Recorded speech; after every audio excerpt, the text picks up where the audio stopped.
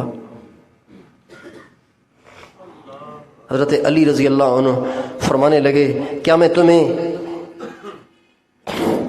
اپنا اور اللہ کے نبی کی بیٹی کا واقعہ سناؤں؟ پھر انہوں نے فرمایا یہ حالت تھی ان کی.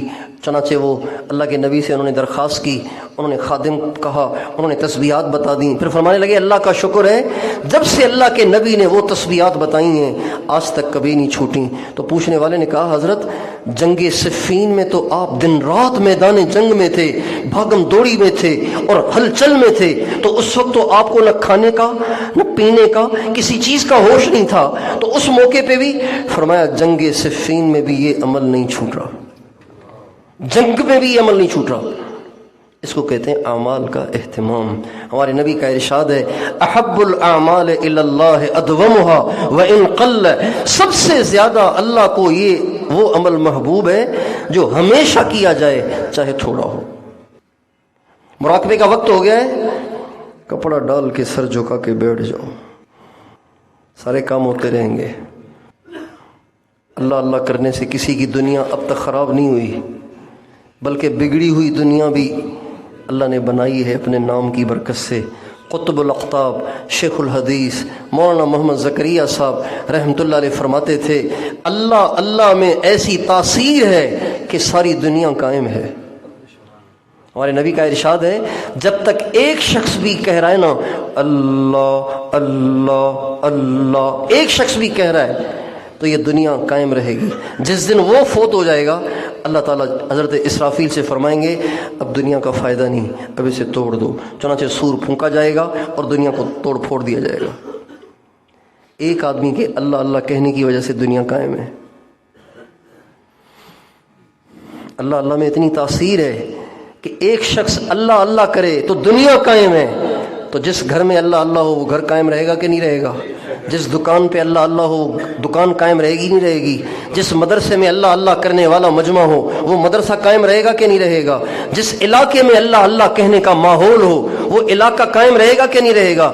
کیا ان کے میزائلوں سے ان کے بموں سے وہ علاقہ مٹ جائے گا جہاں اللہ اللہ کرنے والے لوگ ہوں؟ کبھی بھی نہیں ہو سکتا. اللہ اللہ کیا ہی پیارا نام ہے, نام کیا ہے عاشقوں کی جان ہے. تو اب یہ بتائیں اس موقع پہ ایک ساتھی کاپی لے کے کھڑا ہوتا ہے اور پوچھتا ہے ہاں جی بولو بھائی کون تیار ہے 7 مہینے کے لیے, کون تیار ہے 7 سال کے لیے, کون تیار ہے 4 مہینے کے لیے؟ میں آپ سے پوچھتا ہوں اب بتاؤ کون تیار ہے اس بات کے لیے کہ جان جائے تو جائے عمل کبھی نہیں جائے گا؟ اچھا عمل کرنا نہیں ہے, پہلے کرنا ہے, یہ بات ہے اصل. ساری تقریر کا مقصد تو یہی ہے, یعنی کہ عمل کرنا ہے. بھائی کبھی صبح کر رہے ہیں, کبھی شام کر رہے ہیں, کبھی رات کو کر رہے ہیں, سونے سے پہلے پہلے اونگتے اونگتے پورا کر رہے ہیں. ہمارے ایک بہت بڑے بزرگ گزرے ہیں غوث الحق مخدوم سرور نوح رحمۃ اللہ علیہ. تو وہ ہر اللہ والے کا خلوت کا وقت مقرر ہوتا ہے. تصوف کی کتابوں میں ہمارے نبی کا یہ ارشاد بھی ہے لی مع اللہ ساعتن, میرا اللہ کے ساتھ ایک وقت مقرر ہے جس میں میں اور اللہ ہوتے ہیں اور کوئی نہیں ہوتا. تو حضرت مخدوم سرور نور رحمۃ اللہ علیہ کی خلوت کا وقت تھا. وہ حضرت اپنے حجرے میں تھے, خلوت میں تھے. تو حضرت خضر علیہ السلام آئے. کون آئے؟ خضر علیہ السلام. خضر علیہ السلام آئے اور آ کے حضرت کے حجرے کی دیوار سے لگ کے کھڑے ہو گئے کہ اب باہر نکلیں گے ملاقات ہوگی. کھڑے ہوئے کھڑے ہوئے کھڑے ہوئے کھڑے ہوئے بہت دیر کھڑے رہے. مریدین سے پوچھنے لگے حضرت کب کیا پروگرام ہے نکلنے کا؟ ان کا جی نماز پہ تشریف لائیں گے. اچھا پھر تو دیر ہو جائے گی. تو یہ پیغام چھوڑ کے وہاں سے روانہ ہوئے. اچھا مریدین کو پتہ ہی نہیں کہ کون ہے یہ. تو فرمانے لگے جب حضرت باہر آئیں تو عرض کرنا خضر آئے تھے, آپ کا انتظار کیا تھا لیکن آپ کو تاخیر ہوئی اور وہ چلے گئے. جب حضرت مخدوم نور رحمۃ اللہ علیہ اپنے حجرے سے باہر نکلے تو مریدین نے بتایا حضرت پتہ ہے آپ کو حضرت خضر علیہ السلام آئے تھے. آپ سے ملنے کے لیے انتظار کر رہے تھے، تو بڑی بے نیازی کے ساتھ فرمایا لی مع اللہ ساعۃ، اللہ کے ساتھ جو وقت مقرر ہے اس میں ہم کسی کو شریک نہیں کرتے۔ لی مع اللہ ساعۃ، یہ سالکی توحید ہے۔ یہ کیا ہے؟ سالکی کیا ہے؟ یہ سالکی توحید ہے۔ عام آدمی کی توحید یہ ہے کہ کسی بت کو سجدہ نہ کرے، کسی بت کو شریک نہ مانے، کسی ولی کو اللہ کا شریک نہ مانے، یہ عام آدمی کی توحید ہے۔ سالکی توحید کیا ہے؟ کہ معمولات کا جب ٹائم ہو جائے تو پھر یہ کسی کا نہیں ہے۔ دو عالم سے کرتی ہے بیگانہ دل کو، عجب چیز ہے لذت آشنائی۔ سالک کے جب ذکر کا ٹائم ہو جاتا ہے، جب اس کی تلاوت کا ٹائم ہو جاتا ہے، جب اس کے اعمال کا ٹائم ہو جاتا ہے، تو وہ ایسے ہو جاتا ہے جیسے کسی کو جانتا ہی نہیں۔ اما عائشہ رضی اللہ عنہا فرماتی ہیں جب نماز کا وقت ہوتا تھا تو اللہ کے نبی ایسے ہو جاتے تھے جیسے ہمیں جانتے ہی نہیں۔ یعنی ایسے ہوتا ہے نا، ہم کہتے بھئی ذرا خاموش ہو جاؤ، اذان سن لو۔ کیا مطلب؟ پہلے اذان کا جواب دو، پھر بات پوری کر لیں گے۔ آپ ایسے نہیں کرتے تھے، اذان سنتے ہی بات کہاں پہنچی تھی اس کی کوئی پرواہ نہیں، ایک دم کھڑے ہوتے اور سیدھے مسجد۔ جو لوگ اس طرح اپنے معمولات میں توحید کو ملحوظ رکھتے ہیں، توحید کو ملحوظ رکھتے ہیں، اپنے اعمال میں توحید کو ملحوظ رکھتے ہیں، اللہ تعالیٰ ان کو سب سے پہلا انعام یہ دیتے ہیں کہ ان کے اعمال میں حلاوت اور لذت اور روح آ جاتی ہے۔ صرف ایک ہفتہ کوئی کر کے دیکھ لے، مزہ نہ آئے تو پیسے واپس۔ ایک ہفتہ یہ عزم کر کے، اللہ ایک نمبر پر، باقی سب پیچھے۔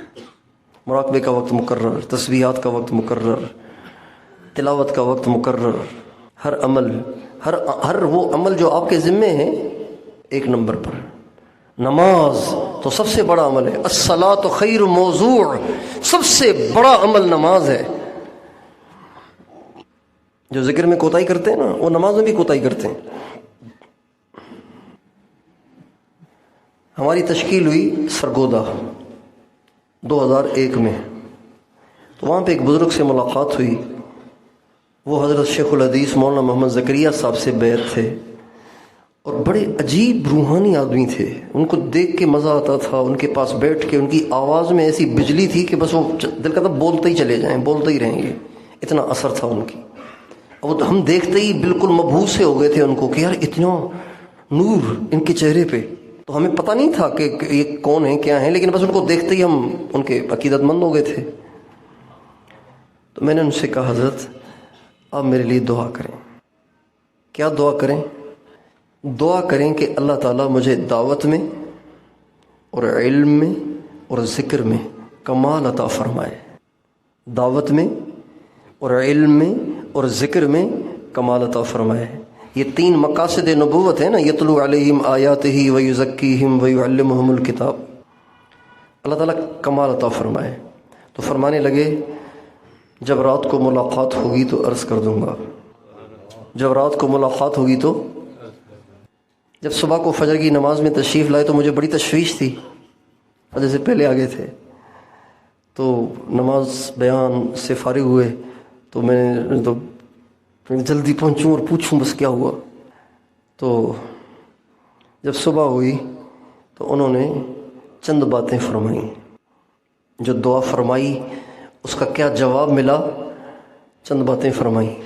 تو اس میں سے جو ایک بات جو میرے اور آپ کے کام کی ہے اور عنوان سے ملی ہوئی ہے، عنوان کے مناسب ہے، وہ یہ تھی کہ فرمانے لگے ذکر کرو وقت مقرر کر کے تو کمال ملے گا۔ ذکر کرو کیسے؟ کمال ملے گا اس سے۔ تو آپ سب سے درخواست ہے اپنے اعمال کے اوقات متعین کریں، اور پھر یہ ذہن میں رکھیں ایک نمبر پہ کون؟ سب بتائیں، پیچھے والے بھی اللہ ایک نمبر پر، باقی سب پیچھے۔ کھانا چھوڑ دیا مر نہیں جائیں گے، نیند آگے پیچھے کر لی تو مر نہیں جائیں گے، کام کاج آگے پیچھے کر دیے تو دنیا درم برم نہیں ہو جائے گی، لیکن اگر اللہ کو 2 نمبر پہ لے گئے نا تو ایسے نہ پھر اللہ بھی ہمیں 2 نمبر پہ لے جائے۔ کیا مطلب؟ اللہ بھی کہے کہ جو میری مانتے ہیں پہلے تو ان سے فارغ ہو لوں پھر تمہاری بھی سن لوں گا، تو اگر یہ ہو گیا تو پھر کیا ہوگا؟ اللہ کہے کہ پہلے تو ان کی سنوں گا جو میری مانتے ہیں، جو مجھے 1 نمبر پہ رکھتے ہیں، جب وہ ختم ہو جائیں گے پھر تمہیں دیکھیں گے۔ اس لیے ہم اپنے اوقات کو متعین کریں اور اپنے اعمال کو 1 نمبر پہ رکھیں، باقی سب کام پیچھے ہوتے رہیں گے، اللہ کے لیے، اللہ کے نام کے لیے، اللہ کے کام کے لیے، اللہ والے اعمال کے لیے نہ کہا کریں، ہوتے رہیں گے، وہ کرنے ہیں۔ جب آپ اس طرح کریں گے آپ کے ہر عمل میں جان آ جائے گی۔ سارے کام چھوڑ چھاڑ کے جب آپ مراقبے میں بیٹھیں گے، سارے کام چھوڑ چھاڑ کے جب آپ تلاوت کریں گے، سارے کام چھوڑ چھاڑ کے جب آپ تہجد میں اٹھیں گے۔ ہمارے حضرت جی ایک دفعہ فرمانے لگے روتے ہوئے مجمع میں، اس مجمع میں ایک بوڑھا ہے، اس مجمع میں ایک بوڑھا ہے جس کی 50 سال سے تہجد قضا نہیں ہوئی۔ جس کی کتنے سال سے؟ وہ بوڑھے کون تھے آپ خود ہی سمجھیں۔ کسی اور کے لیے کہتے تو یوں کہتے، اس مجمع میں ایک بزرگ تشریف لائے ہوئے ہیں۔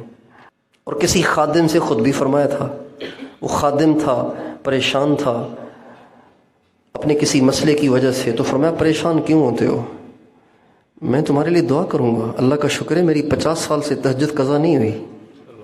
جب میں نے کبھی اللہ سے غفلت نہیں برتی تو آپ کے لیے جو میں دعا کروں گا تو اللہ بھی تو اسے غفلت نہیں برتے گا، اللہ بھی تو اس میں تاخیر نہیں کرے گا۔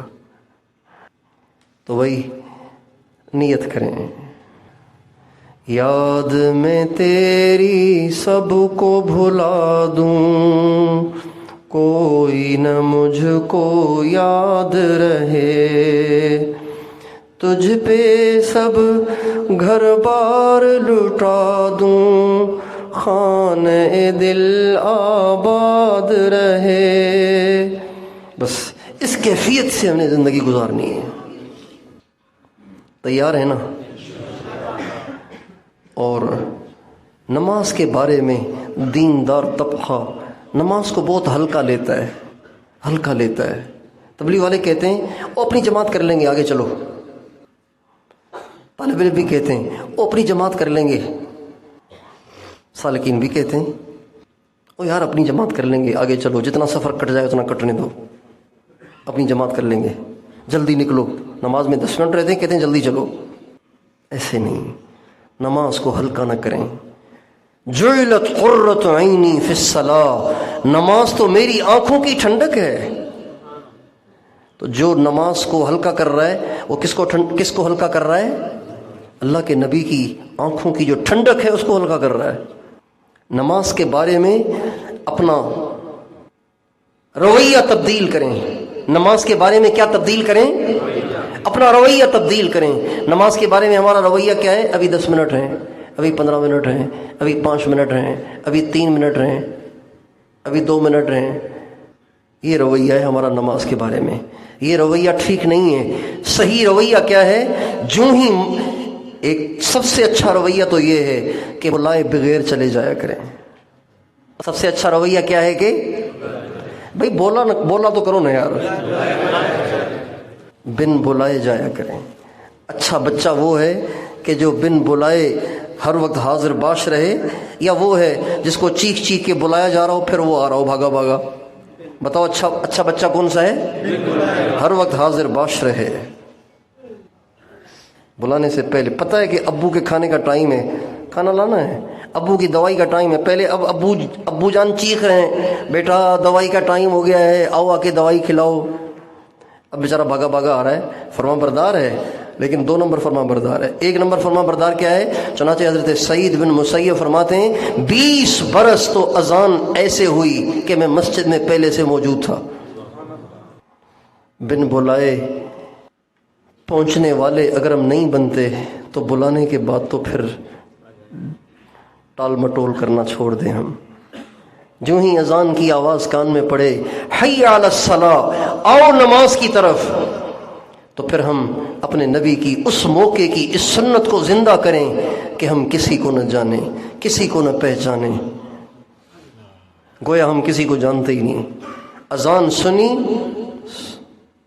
ختم۔ جو آدمی اس طرح سے نماز پہ لبیک پڑھے گا، اس کو نماز میں مزہ آئے گا۔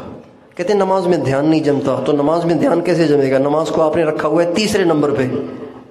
پہلے نمبر پہ دکان کاروبار، دوسرے نمبر پہ کھانا پینا گپ شپ، اور تیسرے نمبر پہ نماز۔ تو نیت کریں، اپنی عادت ڈالیں، حی علی الصلاۃ کی آواز کان میں پڑتے ہی آپ کے قدم کس طرف کو جائیں گے؟ کس طرف کو جائیں گے؟ اذا ما دعا داعیکم قمت مسرعا مجیبا لمولا جل لیس له مثلہ۔ اے میرے رب، جب تیرا پکارنے والا مجھے پکارتا ہے تو بس پھر میں بے قرار ہو جاتا ہوں، میں جلدی جلدی تیرے گھر کی طرف چلتا ہوں، اس لیے کہ میرے رب تیرے جیسا کوئی ہے ہی نہیں، تیرے جیسا کوئی ہے ہی نہیں۔ وحقکم ما لذ لی غیر ذکرکم وذکر سواکم فی فمی قط لا یحلو۔ تیرے حق کی قسم، تیرے نام کے بغیر مجھے کسی چیز میں مزہ نہیں آتا، میرے لیے تو دنیا کی ساری چیزیں تیرے نام کے بغیر پھیکی ہو گئی ہیں۔